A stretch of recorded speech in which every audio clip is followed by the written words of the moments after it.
చూసి సంతోషం కలిగి నారద మహర్షుల వారు వచ్చారు. ఆయన్ని చూసి పొంగిపోయి, స్వామి మిమ్మల్ని చూస్తే నారాయణుణ్ణి చూసినట్టుంది, నా అదృష్టం ఈరోజు అన్నాడు.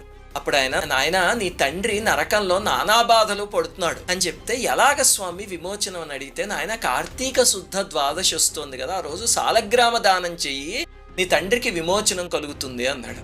అతను ఆశ్చర్యపడి, మా తండ్రి మరణించినప్పుడు గోదానం, సువర్ణదానం, భూదానం అన్నీ చేశాను, అవేమీ విముక్తి కలిగించలేదు, ఒక రాయి ఇస్తే ఏం విముక్తి కలుగుతుందండి అని చెప్తే మహర్షి నవ్వుకుని వెళ్ళిపోయారు. ఇన్ని దానాలు చేశాను కదా, అది ఒక్కటే చేయకపోతే ఏమిటి అని ఇంకా దానాలు కూడా చేయడం మానేశాడు. మహర్షి మాట పెడచెవిన పెట్టాడు.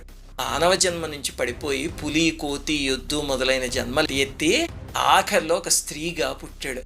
వివాహం అయ్యాక కార్తీక మాసం సోమవారం రోజు భర్త చనిపోయాడు. పాపం స్త్రీ శవం పక్కనే కూర్చుని లబోదిబోమని ఏడుస్తూ ఉంటే, ఆమె తండ్రి మహాజ్ఞాని, కూతురికి ఏమైందా అని దివ్య